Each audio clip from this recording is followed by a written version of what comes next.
look around you for a moment. Our modern world feels incredibly complex, right? Super advanced, uniquely 21st century. Definitely. You're navigating intricate systems, digital networks, global economies. It all seems so, well, new. Mm-hmm. But here's a thought. What if the basic operating system of our society, the real foundation, was actually coded thousands of years ago? Now that's an interesting angle. Yeah, like what if the things you totally take for granted, your rights, how your city's laid out, maybe even the logic humming inside your phone aren't modern inventions at all? What if they're just echoes, powerful echoes from way back? It's absolutely more than just an intriguing thought. It's a reality we often just don't see. Right. The truth is, so many elements we consider completely modern. You know, the democracy you vote in, the algorithm sorting your news feed, Okay. they're living by ancient rules, quietly shaping our daily lives. Without us even noticing. Exactly. So in this deep dive, we're going to pull back that curtain. We'll Yeah. look at five really powerful ancient ideas that secretly define your modern existence. Yeah. And these aren't just history facts. They're kind of aha moments about how deeply connected we still are to ancient ingenuity. Love that. So that's our mission today. A deep dive into the source material, the origins, revealing how these ancient rules still govern us. From law to logic. Exactly. Law, city grids, the tech in our pockets. We're going to uncover some, I think, really surprising connections. You might just see the world a bit differently after Let's this. do it. Okay, let's start with something fundamental. The whole concept of universal law. Think about the last time you felt secure buying something online, or signing a lease, or even just, walking down the street feeling reasonably safe. That sense of order. Yeah, that feeling of order, of protection. It feels natural, almost like it's always been there. But the stability, this whole idea of written rights and obligations, it actually comes from somewhere very specific. It does. It's a Roman invention, fundamentally. Yeah, okay. What's truly revolutionary about what the Romans did is the shift it represented. See, before the Roman Empire, justice was often, well, personal. Right, like the king's mood that day. Pretty much. Or just local customs, very unpredictable. Yeah. The Romans, though, they introduced just civil law, a predictable, written legal system. Written down. Key difference. Huge difference. And here's the real genius. They didn't just write laws, they created a legal profession. Skilled jurists who interpreted and applied these laws consistently. So it wasn't just rules, but people dedicated to figuring them out. Precisely. They categorized things, contracts, property, inheritance, creating this systematic framework. It wasn't about random power anymore. It became about logic, a consistent body of thought. And that allowed society to... To thrive, complex business deals, secure property rights, things we rely on, that kind of societal growth just wasn't really possible before on that scale. And this framework, we're talking well over 2,000 years old. Incredible. So, fast forward to July 4th, 2025. If you sign a lease, buy a coffee, whatever, you're directly plugged into that Roman legacy. You absolutely are. Even the idea that governments aren't above the law that comes from this. It's a direct echo, yeah. That insistence on a universal legal structure, it's profound. Okay, so the ancients shaped society's invisible rules, the legal stuff, but their influence goes further, right, into the physical world, too. Oh, absolutely. Let's talk about the streets beneath your feet. Which brings us nicely to idea number 2, the rational city. You look at, say, New York or Chicago, those neat grids, it feels like peak modern efficiency, doesn't it? It really does. Very organized, very planned. A testament to modern thinking. Except it isn't modern at all. That efficiency. It's an ancient concept, deeply ancient. How ancient are we talking? Get this. Nearly 5,000 years ago, the city of Mohenjo-Daro in what's now Pakistan. 5,000 years. Wow. Yeah. Already had organized streets, even sophisticated drainage. It was a real blueprint for urban order. Okay, so it started way back. Then what? Well, fast forward a bit. Ancient Greece, a planner named Hippodamus, he really formalized the grid layout. Yeah. And interestingly, he linked it to democratic ideals. The idea that a rational, ordered city could help foster a rational, ordered citizenry. Logic in the layout reflecting logic in society. Huh. Never thought of it like that. Then the Romans, practical as ever, perfected it. They used the grid for their military camps, their castra, super efficient for moving troops, setting up defenses. Right, military precision. Exactly. And as the Roman Empire expanded, they stamped this grid design all across Europe.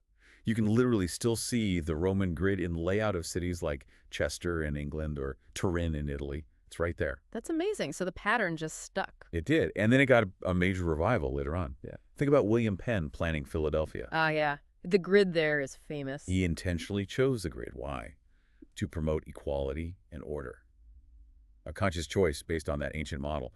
And from Philly, it just spread across America. So when I'm navigating my city today, assuming it has a grid, it's not just convenient lines on a map. Not at all. It's a statement. It's logic over chaos, an ancient idea about order, literally shaping how you move, how you experience your city every single day. Wow. Okay. And what's fascinating here is how that very same kind of logic, that drive for rational order we see in city grids, it leads us somewhere else, to the invisible logic running our digital world. How so? Well, it's not rooted in city planning, but in something even more fundamental, ancient mathematics. Which sets up our third big idea, the algorithm. Now, algorithm, that word sounds pure Silicon Valley, right?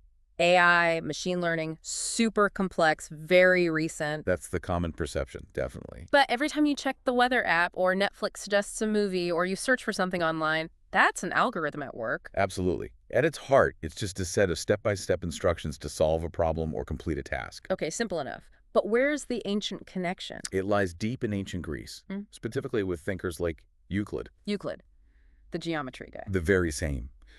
But his work, Elements, wasn't just about geometry. It was about a method, a way of thinking. Okay, explain that. Euclid showed how you could start with basic, undeniable truths, axioms, and build complex proofs through a series of small, logical, repeatable steps. Ah, step-by-step logic. Exactly. He pioneered this systematic approach, his famous Euclidean algorithm, a method for finding the greatest common divisor of two numbers. It's still taught today. It's a perfect illustration of breaking a problem down logically. So it wasn't just the what of math, but the how. Precisely. This move towards abstract, repeatable, logical procedures. That is the direct ancestor of modern computer science. It's the foundation for computational thinking, the grammar that all our devices speak. That's kind of mind-blowing. So every app on my phone, every search I do, it's Yeah. running on a principle refined by ancient Greeks searching for pure reason. In essence, yes, that quest for systematic problem-solving paved the way. Okay, here's where it gets really interesting for me. This drive for logic, for systems, it shaped tech, okay. But you're saying it also birthed a whole new way to govern, an idea powerful enough to challenge kings and empires. That's exactly where it leads. And that brings us to idea number 4, self-governance. You know, voting, citizens having a say, it feels relatively recent, maybe, what, a few hundred years old? Right. Product of the Enlightenment? Maybe. That's what most people think. It feels quite modern, but yeah. it actually debuted much, much earlier. We're talking around 508 BC in Athens. 508 BC. Yeah, Serious. Seriously. With the revolutionary concept of demokratia. Democracy. Literally, rule by the people. Yeah. Think about how radical that was. Before Athens, the world was pretty much run by gods, or kings claiming divine right, or powerful aristocratic families. Right, power from the top down. Exactly. Athens flipped that. For the first time, free male citizens were allowed to gather, debate proposed laws, and actually vote on them. Yep. They even used lotteries to fill some official posts. Lotteries, like random selection. Yeah, the idea being to prevent factions or entrenched power. It was this radical assertion. Governing power, legitimacy, comes from the people. That's audacious for that time. But hang on. It's easy to romanticize Athens, isn't it?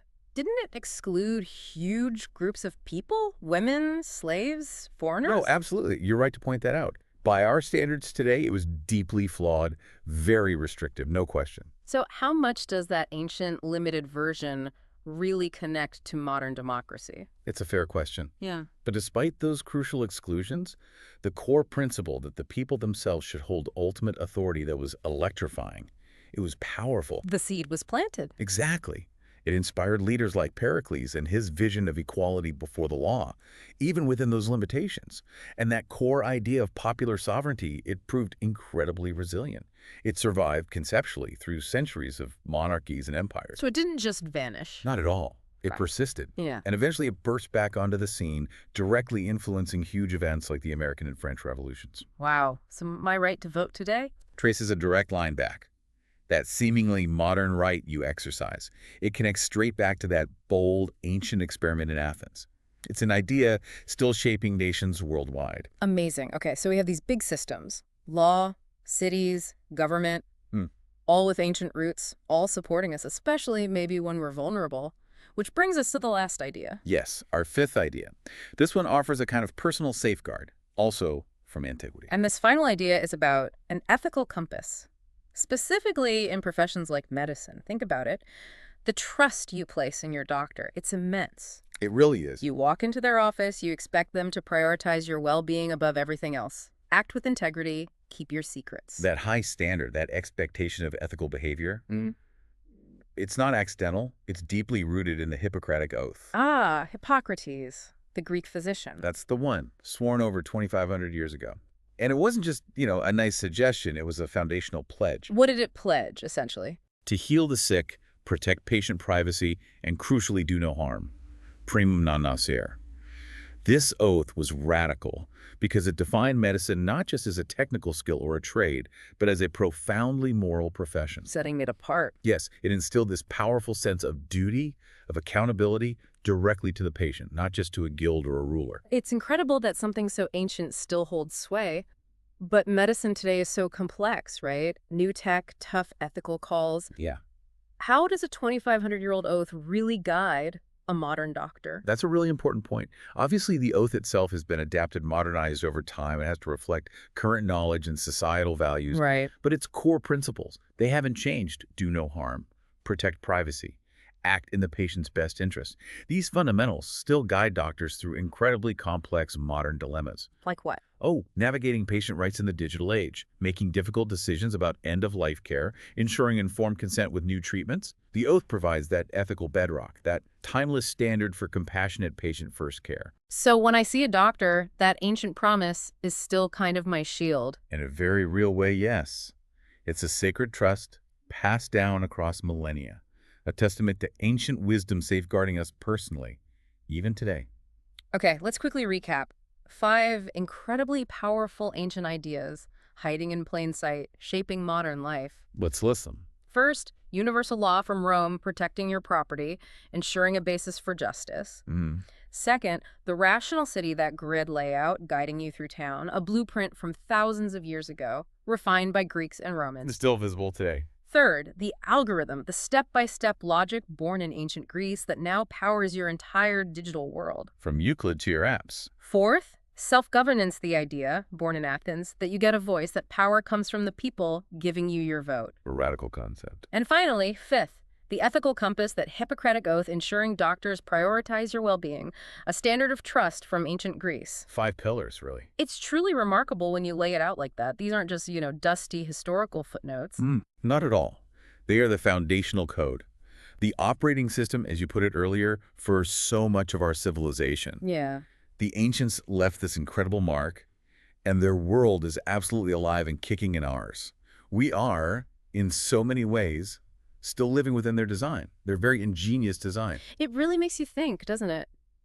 Which of these ancient ideas surprised you the most? The one you least expected to have such an enduring impact? It's hard to choose. They're all so fundamental. And maybe, Yeah. can you think of other ancient concepts that might be secretly ruling our lives today? Things we didn't even touch on, something to mull over. Definitely food for thought. Well, if you found these insights fascinating, and you want more deep dives like this, exploring the ideas that shape our world, Where should they go?